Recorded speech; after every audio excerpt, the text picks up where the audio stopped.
Class 12-এ আমরা যে রসায়নের যে চ্যাপ্টারটা আজকে শুরু করব সেটা হচ্ছে ইলেকট্রোকেমিস্ট্রি বা তড়িৎ রসায়ন।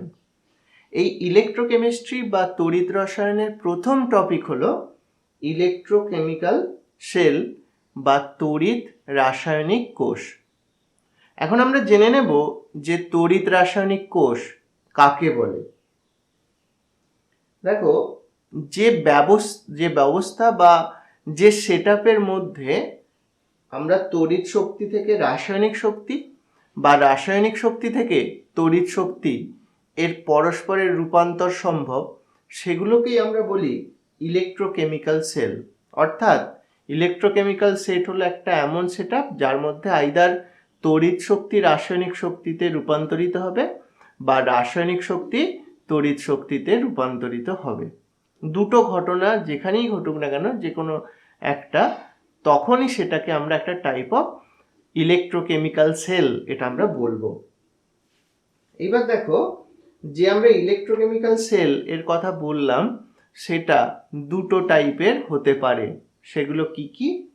একটা হলো গ্যালভানিক অর ভোল্টেইক সেল, গ্যালভানীয় কোষ বা ভোল্টীয় কোষ।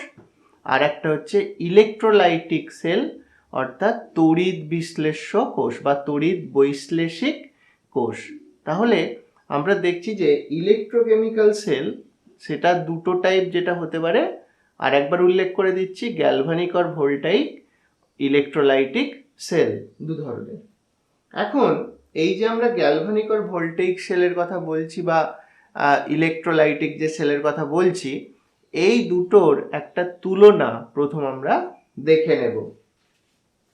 দেখো, প্রথম কথা হচ্ছে, প্রথম যে তুলনাটা আমরা এখানে আলোচনা করব সেটা হলো যে গ্যালভানিক বা ভোল্টাইক কোষে স্বতঃস্ফূর্ত রেডক্স বিক্রিয়ায় রাসায়নিক শক্তি থেকে তড়িৎ শক্তি উৎপন্ন হয়। অর্থাৎ গ্যালভানীয় আর ভোল্টীয় কোষে যে রিয়াকশানগুলো হবে সেগুলো অবশ্যই রেডক্স রিয়াকশান, জারণ বিজারণ বিক্রিয়া, সেটা স্বতঃস্ফূর্তভাবে সংঘটিত হবে। এবং যখন প্রক্রিয়াটা সংঘটিত হবে তখন রাসায়নিক শক্তির ব্যবহারে আমরা তড়িৎ শক্তি পাব। তো এইটা গেল গ্যালভানীয় কোষের ক্ষেত্রে প্রযোজ্য। এবারে আসি ইলেকট্রোলাইটিক সেলের ক্ষেত্রে। এইরকমই যে বিষয়টা সেটা হলো তড়িৎ শক্তির ব্যবহারে অস্বতঃস্ফূর্ত রাসায়নিক বিক্রিয়া ঘটানো হয়। অর্থাৎ এখানে স্বতঃস্ফূর্ত বিক্রিয়ার মাধ্যমে রেডক্স বিক্রিয়া স্বতঃস্ফূর্তভাবে ঘটবে এবং তার ফলে রাসায়নিক শক্তির ব্যবহারে তড়িৎ শক্তি পাবো। কিন্তু এখানে অর্থাৎ ইলেকট্রোলাইটিক সেল বা তড়িৎ বৈশ্লেষিক যে কোষ, তার মধ্যে কিন্তু যে রাসায়নিক বিক্রিয়া ঘটবে সেটা কিন্তু স্বতঃস্ফূর্তভাবে ঘটবে না। সেখানে বাই অ্যাপ্লাইং ইলেকট্রিক্যাল এনার্জি, তড়িৎ শক্তি, এটা ব্যবহার করে তড়িৎ শক্তিকে রাসায়নিক শক্তি রূপে সঞ্চিত করা হয় বা তড়িৎ শক্তি থেকে রাসায়নিক শক্তি উৎপন্ন হয়। সুতরাং দুটোর মধ্যে একটা মেন ডিফারেন্স কিন্তু আমরা দেখতে পাচ্ছি, এখানে স্বতঃস্ফূর্ত রাসায়নিক বিক্রিয়া, এখানে কিন্তু রাসায়নিক বিক্রিয়াটা অস্বতঃস্ফূর্ত, এবং এখানে রাসায়নিক শক্তি থেকে তড়িৎ শক্তির উৎপাদন বা রূপান্তর, আর এখানে তড়িৎ শক্তি থেকে রাসায়নিক শক্তিতে কনভার্সন বা রূপান্তর।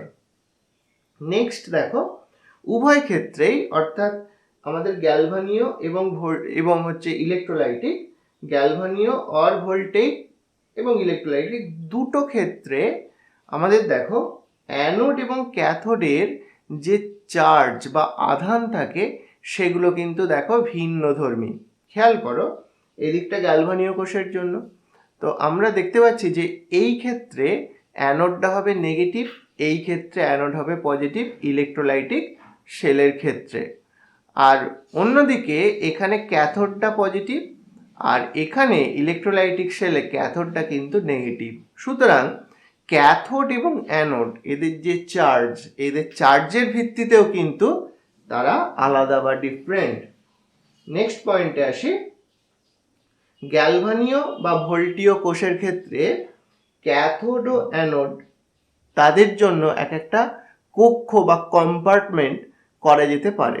সেই কম্পার্টমেন্টগুলো কোনো ক্ষেত্রে একই হতে পারে, বেশিরভাগ ক্ষেত্রেই কিন্তু কম্পার্টমেন্ট দুটো আলাদা হয়। অর্থাৎ ক্যাথোডকে যে দ্রবণের মধ্যে ডোবানো থাকে এবং অ্যানোডকে যে দ্রবণের মধ্যে ডোবানো থাকে তারা বেশিরভাগ ক্ষেত্রে পৃথক দ্রবণ হয়, এবং যদি পৃথক দ্রবণ হয় তখন তাদের মধ্যে সংযোগ স্থাপনের জন্য একটা বিশেষ ব্যবস্থার একটা সাহায্য নেওয়া হয়, যাকে বলা হয় সল্ট ব্রিজ। সল্ট ব্রিজ বাংলায় বলা হবে লবণ সেতু। ইলেকট্রোলাইটিক সেলে কিন্তু সর্বদাই ক্যাথোড আর অ্যানোডকে একই কম্পার্টমেন্টের মধ্যে রাখা হবে। আর যদি কোনো ক্ষেত্রে গ্যালভানীয় বা ভোল্টীয় কোষে এটা একই কম্পার্টমেন্ট হয় তাহলে কিন্তু সল্ট ব্রিজ ব্যবহার করতে হবে না, সল্ট ব্রিজের প্রয়োজন নেই। আর ইলেকট্রোলাইটিক সেলে যেহেতু সেটা একই কম্পার্টমেন্ট, তার ক্ষেত্রে সল্ট ব্রিজ ব্যবহারের কোনো প্রশ্নই আসে না। সল্ট ব্রিজ নিয়ে আমরা আলোচনা একটু পরে করব, সল্ট ব্রিজ কাকে বলে বা তার কি ব্যবহার সেটা আমরা একটু পরে আলোচনায় আনব। এবারে চলে আসি দুটোর মধ্যে মিল কোথায়। অর্থাৎ দুটো আমরা যেটা দেখলাম যে গ্যালভানীয় কোষ এবং ইলেকট্রোলাইটিক কোষ, অর্থাৎ এক কথায় বলা যেতে পারে ইলেকট্রোকেমিক্যাল সেল মাত্রেই তার কমন বিষয়টা কি? তার কমন বিষয় হলো উভয় ক্ষেত্রেই ক্যাথোডে রিডাকশন অর্থাৎ ক্যাথোডে বিজারণ হবে এবং অ্যানোডে অক্সিডেশন অর্থাৎ জারণ ঘটবে। তার মানে ইলেকট্রোলাইটিক সেল সেটা গ্যালভানিকই হোক অর ইলেকট্রোলাইটিক হোক, ক্যাথোড মাত্রেই সেখানে রিডাকশন সম্পন্ন হবে, বিজারণ সম্পন্ন হবে, এবং অ্যানোড মাত্রেই সেখানে অক্সিডেশন বা জারণ সম্পন্ন হবে। তাহলে একটা বিষয় এখানে পরিষ্কার বোঝা যাচ্ছে যে আমাদেরকে কিন্তু এই জারণ বিজারণ যে কনসেপ্টটা সেটাকে একটু মনে করে নেওয়ার প্রয়োজন। সে কারণ আমরা এই চ্যাপ্টারটা যখন এগোবো তখন দেখব যে আমাদের এখানে জারণ বিজারণের প্রয়োগটা প্রচুর আছে, সেটা আমরা দেখতে পাবো। এবারে দেখো, তো জারণ বিজারণের যে কনসেপ্ট সেটা খুব ছোট্ট করে আমরা একটুখানি মনে করে নিই। অক্সিডেশন বা জারণ বিক্রিয়া, এটা কাকে বলে না? অক্সিডেশন বা জারণ বিক্রিয়া হলো সেই বিক্রিয়া যেখানে ইলেকট্রন বর্জিত হয়, ইলেকট্রনের বর্জন ঘটে, সেটাই হচ্ছে অক্সিডেশন বা জারণ বিক্রিয়া। রিডাকশন বা বিজারণ বিক্রিয়ায় ইলেকট্রন গৃহীত হয়। আর অক্সিড্যান্ট কে হতে পারে, অর্থাৎ জারক কে হতে পারে না? যে ইলেকট্রন গ্রহণ করবে, নিজে বিজারিত হয়ে অপরকে জারিত করবে, সে হচ্ছে জারক পদার্থ, সে ইলেকট্রন গ্রহণ করবে, আগেও বলা হয়েছে। আর রিডাক্ট্যান্ট অর্থাৎ বিজারক পদার্থ, সে ইলেকট্রন বর্জন করবে, নিজে জারিত হবে, অপরকে বিজারিত করবে। আমরা জারণ বিজারণের যে ইলেকট্রনীয় মতবাদ সেটা কিন্তু ক্লাস 10 থেকেই পড়ে আসছি, 11এও পড়া হয়েছে। সুতরাং এগুলো জাস্ট একটু আমরা তাদের যে মেন কি পয়েন্টটা সেটুকু উল্লেখ করলাম। উদাহরণ বা যদি তোমাদের এটা খেয়াল না থাকে তাহলে ক্লাস 11-এ যে রেডক্স চ্যাপ্টার পড়েছো সেটা আরেকবার ভালো করে দেখে নেবে, তাহলে জারণ বিজারণ, জারক বিজারক এগুলোর ধারণাটা পরিষ্কার হয়ে যাবে তোমাদের কাছে আরেকবার। এবারে আমরা চলে আসি গ্যালভানিক আর ভোল্টেইক সেলের এক্সাম্পল, উদাহরণে। যেখানে আমরা দেখেছি যে আমরা রাসায়নিক শক্তি অর্থাৎ যেখানে স্বতঃস্ফূর্ত একটা রেডক্স রিয়াকশন হচ্ছে এবং তার ফলে রাসায়নিক শক্তি তড়িৎ শক্তিতে রূপান্তরিত হচ্ছে, সেরকম একটা সিস্টেমের কথা আমরা এখানে বিচার করব। সেরকম একটা সেটআপ বা সিস্টেম হলো ড্যানিয়েল সেল। ড্যানিয়েল সেলের মধ্যে যে ঘটনাটা উল্লেখ করা হলো সেটা এখানে ঘটে। তো প্রথমে আমরা জেনে নেব যে ড্যানিয়েল সেলের সেটআপটা কি। দেখো, ড্যানিয়েল সেলে আমরা দেখতে পাবো যে এখানে আগে যেটা আমরা উল্লেখ করেছি দুটো কম্পার্টমেন্ট বা পৃথক কক্ষ থাকে। কক্ষ বা কম্পার্টমেন্টগুলো কি করে তৈরি করা হয়েছে? প্রথমে আমরা বাঁ দিকের যে কম্পার্টমেন্টটা তার বর্ণনা দেব। এখানে দেখো একটা বিকার নেওয়া হয়েছে, বিকারের মধ্যে নিয়ে নেওয়া হয়েছে 0.1 মোলার জিঙ্ক সালফেট এর সলিউশন দ্রবণ নিয়ে নেওয়া হয়েছে। তার মধ্যে জিঙ্কের একটা রড বা জিঙ্কের একটা দণ্ডকে এর মধ্যে ডুবিয়ে দেওয়া হয়েছে। এবার ডান দিকে চলে আসো, ডান দিকেও অনুরূপ একটা বিকার নেওয়া হয়েছে, তার মধ্যে একই গাঢ়ত্বের অর্থাৎ 0.1 মোলার গাঢ়ত্বের কপার সালফেট সলিউশন নেওয়া হয়েছে এবং তার মধ্যে কপারের একটা দণ্ডকে ডুবিয়ে দেওয়া হয়েছে। এইবার এই যে দুটো ভিন্ন কম্পার্টমেন্ট বা কক্ষ আমরা দেখতে পেলাম, এই কক্ষ দুটোর মধ্যে আমাদেরকে এবার সংযোগ স্থাপন করতে হবে। সেই সংযোগ স্থাপনের কাজটা কিন্তু দুজন করবে। কে কে করবে? একটা হলো এক্সটার্নাল একটা সার্কিট, অর্থাৎ একটা তার দিয়ে, একটা পরিবাহী তার দিয়ে আমরা এই যে দুটো, এইগুলো যেগুলো এখানে জিঙ্কের দণ্ড এবং কপারের দণ্ড বা রড এখানে ডিপ করা হয়েছে, ডোবানো হয়েছে, সেই দুটো এক্ষেত্রে দুটো তড়িৎদ্বার। সেই তড়িৎদ্বার দুটোর মধ্যে সংযোগ স্থাপনকারী যে তারটা, সেটা জিঙ্কের রড এবং কপারের রডের মধ্যে সংযোগ স্থাপন করেছে এবং মাঝে ভোল্ট মিটার এখানে রাখা হয়েছে, যেটা এর মধ্যে দিয়ে তড়িৎ চলাচল করছে কিনা বা এখানে কোনো বিভব প্রভেদ সৃষ্টি হয়েছে কিনা দুটো তড়িৎদ্বারের মধ্যে, সেটার এটা সূচক, সেটা এখানে বোঝা যাবে।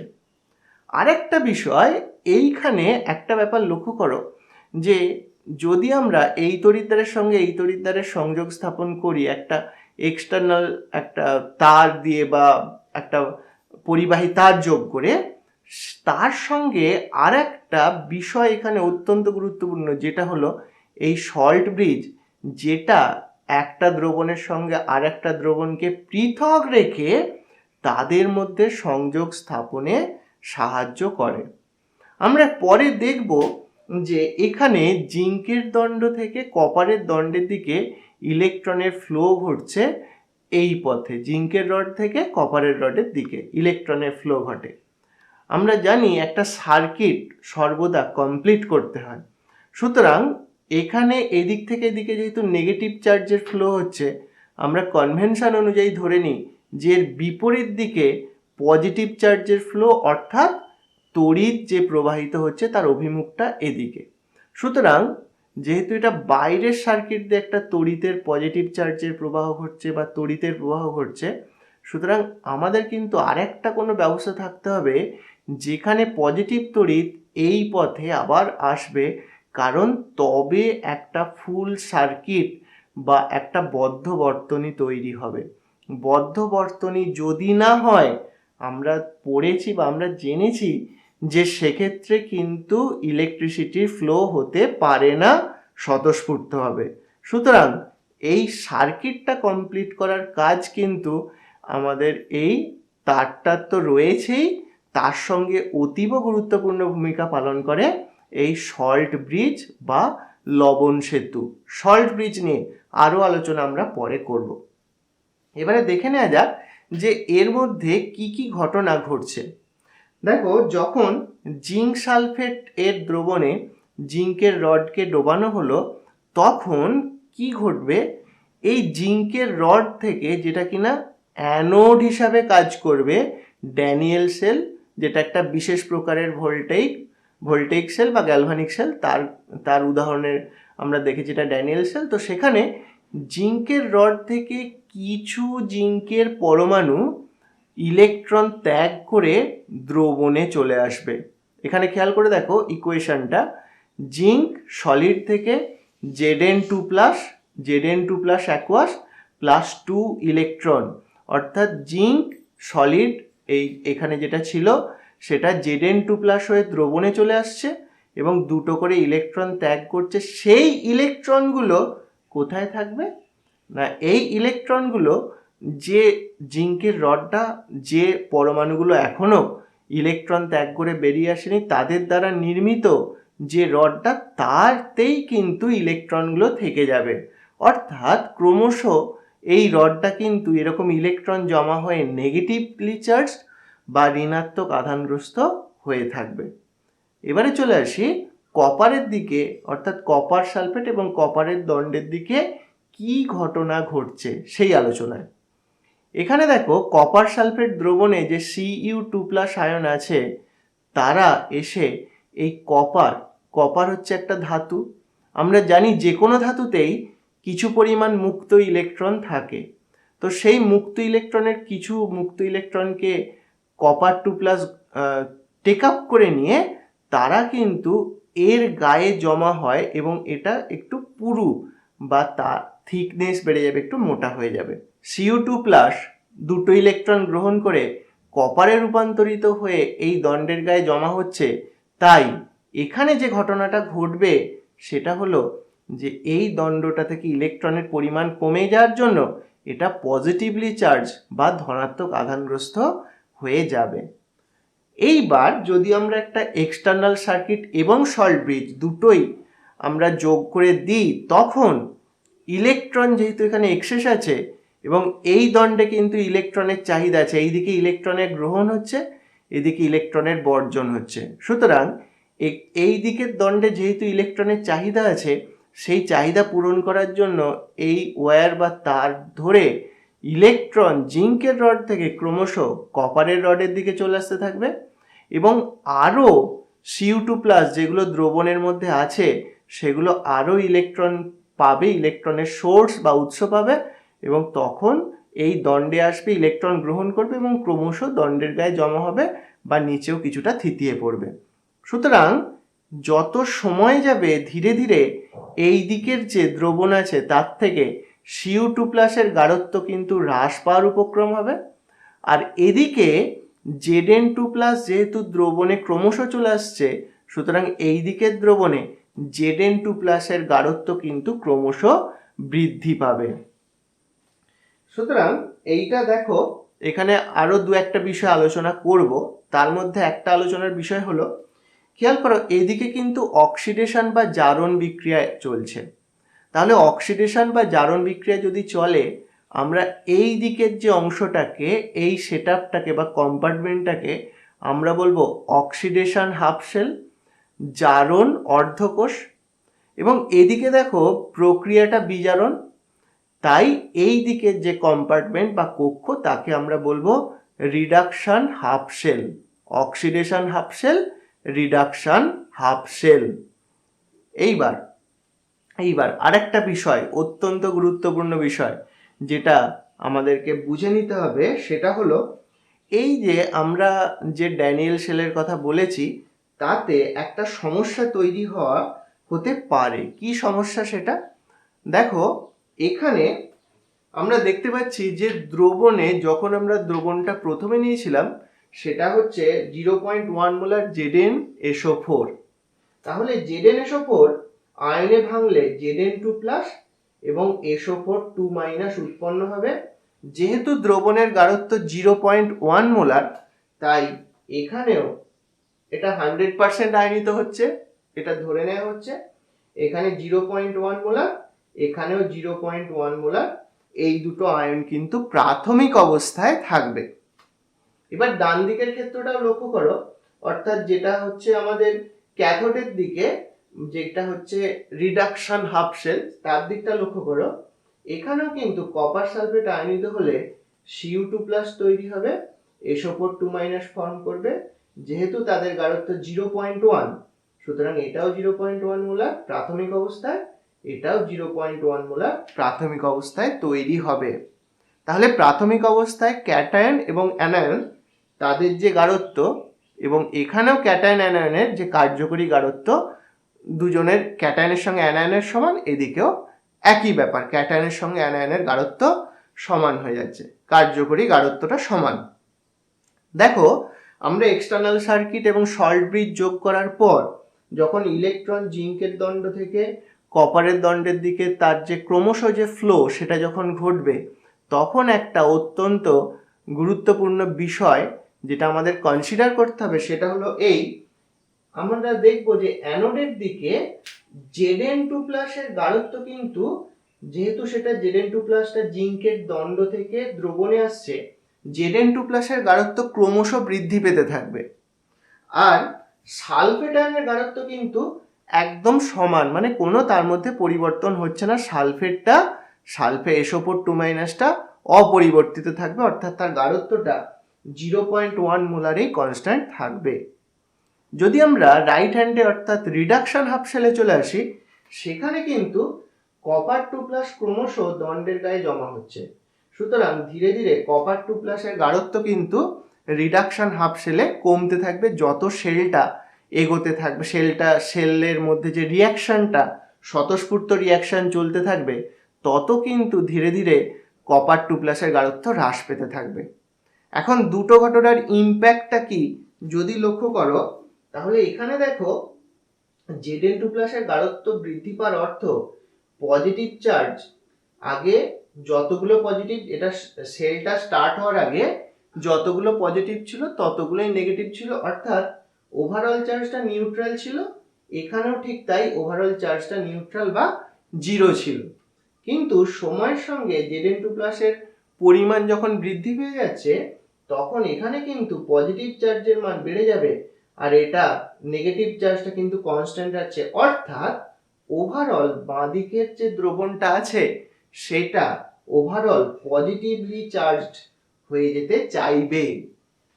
এবার রাইট হ্যান্ডের বিষয়টাকেও যদি অনুরূপ লজিক দিয়ে বিচার করি, তাহলে এখানে ক্যাটায়নের পরিমাণ ক্রমশ কমে যাচ্ছে। ক্যাটায়নের পরিমাণ যদি কমে যায়, কিন্তু অ্যানায়নের কোনো কনসেন্ট্রেশনে চেঞ্জ হচ্ছে না। সুতরাং এখানে কিন্তু আমরা যেটা দেখতে পাবো যে ক্যাটায়নটা কমে যাওয়ার কারণে এখানে পজিটিভ চার্জও কমে যাবে, নেগেটিভ চার্জ অপরিবর্তিত, তাই ওভারঅল রাইট হ্যান্ড সাইডটা নেগেটিভ হয়ে যেতে চাইবে। খেয়াল রাখবে, প্রকৃতিতে এরকম স্বতঃস্ফূর্ত প্রক্রিয়ার মাধ্যমে কোনো একটা স্থান পজিটিভ, কোনো একটা স্থান নেগেটিভ হতে পারে না। তাহলে আমাদেরকে যেটা করতে হবে সেটা হলো দুটো সাইডে বা দুটো কম্পার্টমেন্টে যে সলিউশনগুলো আছে সে দুটোকে নিউট্রাল রাখার চেষ্টা কর, নিউট্রাল রাখতে হবে। না হলে কিন্তু স্বতঃস্ফূর্ত সেল রিয়াকশনের মাধ্যমে আমরা তড়িৎ উৎপাদন করতে পারবো না। তাহলে আমরা যে সল্ট ব্রিজ ব্যবহার করেছি, সেই সল্ট ব্রিজের একটা ফাংশন যেমন যে একটা সার্কিটকে কমপ্লিট করা বা একদিকের দ্রবণের সঙ্গে আরেক দিকের দ্রবণের সংযোগ স্থাপন করা, আর একটা তার গুরুত্বপূর্ণ বিষয় ভূমিকা যেটা আমরা দেখব সেটা হলো উভয় দিকের দ্রবণকে নিউট্রাল বা তড়িৎ নিরপেক্ষ রাখা। এবারে যেটা আমরা আলোচনা করব সেটা হলো সল্ট ব্রিজ কিভাবে এই দুটোকে তড়িৎ নিরপেক্ষ রাখবে সেই বিষয়টা। দেখো, এই যে সল্ট ব্রিজ তৈরি হয়, সেই সল্ট ব্রিজ তৈরি কিভাবে করা হয় সেটা আমরা একটু পরে আলোচনা করছি। এখন যেটা আলোচনা করব সেটা হচ্ছে এই যে সল্ট ব্রিজ এখানে ব্যবহার করা হয়েছে, ধরে নাও যে ওই সল্ট ব্রিজ তৈরির সময়, যে কোনো সল্ট ব্রিজ তৈরির সময় একটা তড়িৎ বিশ্লেষ্য যোগ করতে হয়। যে তড়িৎ বিশ্লেষ্যে ক্যাটায়ন এবং অ্যানায়ন, যেমন এখানে লক্ষ্য করো, এখানে আমাদের তড়িৎ বিশ্লেষ্য হিসেবে ব্যবহার করা হয়েছে KCl। তাহলে এই যে KCl, এর থেকে K+, এটা জলীয় দ্রবণ অ্যাকুয়াস, এবং Cl- অ্যাকুয়াস, যে ক্যাটায়ন এবং যে অ্যানায়ন ব্যবহৃত হবে তড়িৎ বিশ্লেষের মধ্যে, জলীয় দ্রবণে তাদের গতিবেগ প্রায় সমান হতে হবে। অর্থাৎ সব আয়ন কিন্তু অ্যাকুয়াস মিডিয়ামে সমান গতিবেগে চলাচল করতে পারে না। তাহলে আমাদের এমন তড়িৎ বিশ্লেষ্য আমাদেরকে কনসিডার করতে হবে বা নিতে হবে যেখানে ক্যাটায়নের গতিবেগ এবং অ্যানায়নের গতিবেগ প্রায় সমান, এবং যদি তারা সমান হয় তবেই সেটা সল্ট ব্রিজে ব্যবহারের উপযুক্ত হবে। এবার দেখে নেওয়া যাক এদের ভূমিকাটা কি। লক্ষ্য করো, এদের ভূমিকাটা এইরকম। আমরা খেয়াল করো, দেখছিলাম যে আমরা যে অক্সিডেশন হাফ শেল বা অ্যানোডের দিকে, সেখানে যে ঘটনাটা ঘটছিল, Zn2+ এর গাঢ়ত্ব বৃদ্ধির উপক্রম হচ্ছিল SO4 এর, যেহেতু গাঢ়ত্বটা কনস্ট্যান্ট আছে। এবার যখনই এখানে Zn2+ এর গাঢ়ত্ব বৃদ্ধির উপক্রম হবে, এই যে সল্ট ব্রিজের মধ্যে যে KCl আছে সেখান থেকে Cl- এই দিকে, এই যে খেয়াল করে এখানে দেখানো আছে, এই দিকে Cl- সাপ্লাই হবে। যতগুলো, অর্থাৎ যদি একটা Zn2+ আয়ন এখানে জিঙ্কের রড ছেড়ে দ্রবণে আসে, তখন দুটো Cl- দ্রবণে আসবে। আসার ফলে দেখো Zn2+ আর 2Cl- ওভারঅল নিউট্রাল থাকবে। যত বেশি Zn2+ দ্রবণে আসতে থাকবে, সমতুল্য সংখ্যক বা দ্বিগুণ সংখ্যক Cl- তারা কিন্তু এই দ্রবণে এসে ওভারঅল দ্রবণটাকে নিউট্রাল রাখতে সাহায্য করবে। সুতরাং নিউট্রাল যখনই রাখা সম্ভব হবে, সেটা তখন প্রকৃতির যে নিয়ম বিরুদ্ধে আমরা কাজ করছিলাম, যে যদি এখানে কাউন্টার আয়ন না আসতো তাহলে এই দিকটা ক্রমশ পজিটিভ হয়ে যেতে চাইছিল, সেটা হবে না, এদিকটা নিউট্রাল থাকবে। এবার রাইট হ্যান্ডের দিকে খেয়াল করো, Copper2+ দ্রবণ থেকে যখন Copper2+ ইলেকট্রন গ্রহণ করে জিঙ্কের রডের গায়ে জমা হচ্ছে, তখন সমতুল্য পরিমাণ, অর্থাৎ একটা Cu2+ যখন দণ্ডের গায়ে জমা হবে, দুটো K+ সল্ট ব্রিজ থেকে দ্রবণে চলে আসবে। সুতরাং খেয়াল করো, ওভারঅল কিন্তু এখানে যে পজিটিভ চার্জের যে ঘাটতি আপাতভাবে মনে হচ্ছিল, সেটা সল্ট ব্রিজ থেকে পূরণ হয়ে যাবে, এবং পূরণ হবে বলেই এই সেলটা স্বতঃস্ফূর্তভাবে চলতে পারবে এবং কোনো রকম সমস্যা তৈরি হবে না। আমরা কিন্তু আর একটা ব্যাপার এই প্রসঙ্গে এবার সহজেই বুঝে যাব। খেয়াল করো একটা ব্যাপার, আমরা জেনেছি বা আমরা ধরে নিই যে পজিটিভ চার্জের ফ্লো বা ইলেকট্রনের ফ্লোর বিপরীত দিকটা হচ্ছে তড়িৎ প্রবাহের ফ্লো বা তার যে অভিমুখ। তাহলে লক্ষ্য করো, এখানে আউটার সার্কিটে আমরা দেখতে পাচ্ছি যে জিঙ্কের দণ্ড থেকে কপারের দণ্ডে ইলেকট্রন আসছে। সুতরাং তড়িতের প্রবাহ ঘটছে কপারের দণ্ড থেকে জিঙ্কের দণ্ডের দিকে, এই দিকে তড়িৎ প্রবাহ ঘটছে। পজিটিভ চার্জের প্রবাহ ঘটছে আউটার সার্কিটে ফ্রম কপার টু জিঙ্ক। আবার এখানে লক্ষ্য করো, ক্রমশ এখান থেকে কিন্তু K+ যেগুলো আছে KCl সেগুলো কিন্তু এই বরাবর এসে ক্রমশ কিন্তু দ্রবণে চলে আসছে কপার সালফেটের দিকে। তাহলে কি ঘটনা ঘটছে, আউটার সার্কিটে পজিটিভ চার্জ এদিক থেকে এদিকে এলো, আর সল্ট ব্রিজ ব্যবহার করে K+গুলো যেহেতু তাদের অভিমুখ এই দিকে, এই দ্রবণের দিকে, তাহলে এখানে কিন্তু K+গুলো এই দ্রবণে আসছে। তাহলে দেখো একটা কমপ্লিট সার্কিট হচ্ছে, যে কারণে তড়িৎ চলাচলটা স্বতঃস্ফূর্তভাবে হতে পারবে। সুতরাং সল্ট ব্রিজ কিন্তু এই যে দুটো দ্রবণ, সেই দুটো দ্রবণের মধ্যে সংযোগ স্থাপন করা এবং তাদেরকে নিউট্রাল রাখা, সার্কিটটা কমপ্লিট রাখা, এই সমস্ত কিছুতেই কিন্তু গুরুত্বপূর্ণ ভূমিকা পালন করছে। এই গেল ড্যানিয়েল সেল সংক্রান্ত আলোচনা। আমরা এই সেলের যে রিপ্রেজেন্টেশন, সেটা আমরা পরে শিখবো, যে সংক্ষিপ্ত আকারে কি করে রিপ্রেজেন্ট করা যায়, সেটা আমরা যখন আরেকটু এগোবো তখন আমরা আলোচনা করব। এবারে আমরা এখন একটু জেনে নেব যে সল্ট ব্রিজ সম্পর্কে। সল্ট ব্রিজ তৈরি করা হয় কিভাবে, বা সল্ট ব্রিজের ভূমিকাটা কি আছে, সেই ব্যাপারটা একটু ছোট্ট করে জেনে নেব। সল্ট ব্রিজ হলো আগর আগর জেলি এবং উপযুক্ত তড়িৎ বিশ্লেষ্য, আমরা তাদের একটা মিশ্রণ। ব্যাপারটা কি একটুখানি বলে দিই। এখানে যেটা আগর আগর হচ্ছে, এটা এক ধরনের শৈবাল আছে, লাল রেড কালারের শৈবাল পাওয়া যায়। তো সেটাকে ডাস্ট করে, শুকনো করে ডাস্ট করে নেওয়া হয়। নিলে যেটা একটা ধুলোর মতো খানিকটা দেখতে, এরকম একটা একটু হালকা সাদা রঙের একটা পদার্থ পাওয়া যায়। ওটাকে গরম জলের মধ্যে যোগ করলে আমরা দেখব যে একটা জেলি ফর্ম হয়, এবং ওই জেলিটা যেটা ফর্ম হয়, সেটা যখন তৈরি করা হয় তার মধ্যেই তড়িৎ বিশ্লেষ্যটা যোগ করে দেওয়া হয়। যেমন তড়িৎ বিশ্লেষ্য যেগুলো ব্যবহৃত হয়, তার মধ্যে আমরা একটা উদাহরণ দেখেছি KCl। তাহলে একটা প্রথমে কি করা হয়, একটা সাপোজ বিকারের মধ্যে আমরা খানিকটা জল নিয়ে নেব, এর মধ্যে KCl, যথেষ্ট বেশি গাঢ়ত্বের KCl নিতে হয়। সবসময় সল্ট ব্রিজ তৈরির সময় তড়িৎ বিশ্লেষের গাঢ়ত্ব যথেষ্ট বেশি রাখা হয়, যথেষ্ট পরিমাণ KCl নিয়ে নেওয়া হয়, এবং তার মধ্যে ওই আগর আগর যে ডাস্ট, সেটা দিয়ে একটু গরম করলে এটা প্রাথমিক অবস্থায় একটা সেমি সলিড টাইপের হয়ে যায়, মানে মোটামুটি এটা এটা ভিসকাস হয়, অর্থাৎ যথেষ্ট গাঢ় হয়, কিন্তু গরম অবস্থায় সেটা কিন্তু জমে যায় না একদম পুরোপুরি, কখনোই পুরোপুরি জমে যায় না, জেলি ফর্মেই থাকে। এবারে এখানে কি করা হয়, একটা এরকম ইউ আকৃতির একটা বাঁকানো কাঁচের একটা দণ্ড নিয়ে একটা দিকের পোর্শন দিয়ে, সাপোজ এই দিকের যে খোলা বাহুটা আছে সেদিক দিয়ে আগর আগর জল এবং তড়িৎ বিশ্লেষের মিশ্রণটা ঢেলে দিলে এই পুরোটা কিন্তু দেখা যাচ্ছে যে ওই দ্রবণটা দিয়ে ভর্তি হয়ে যাবে।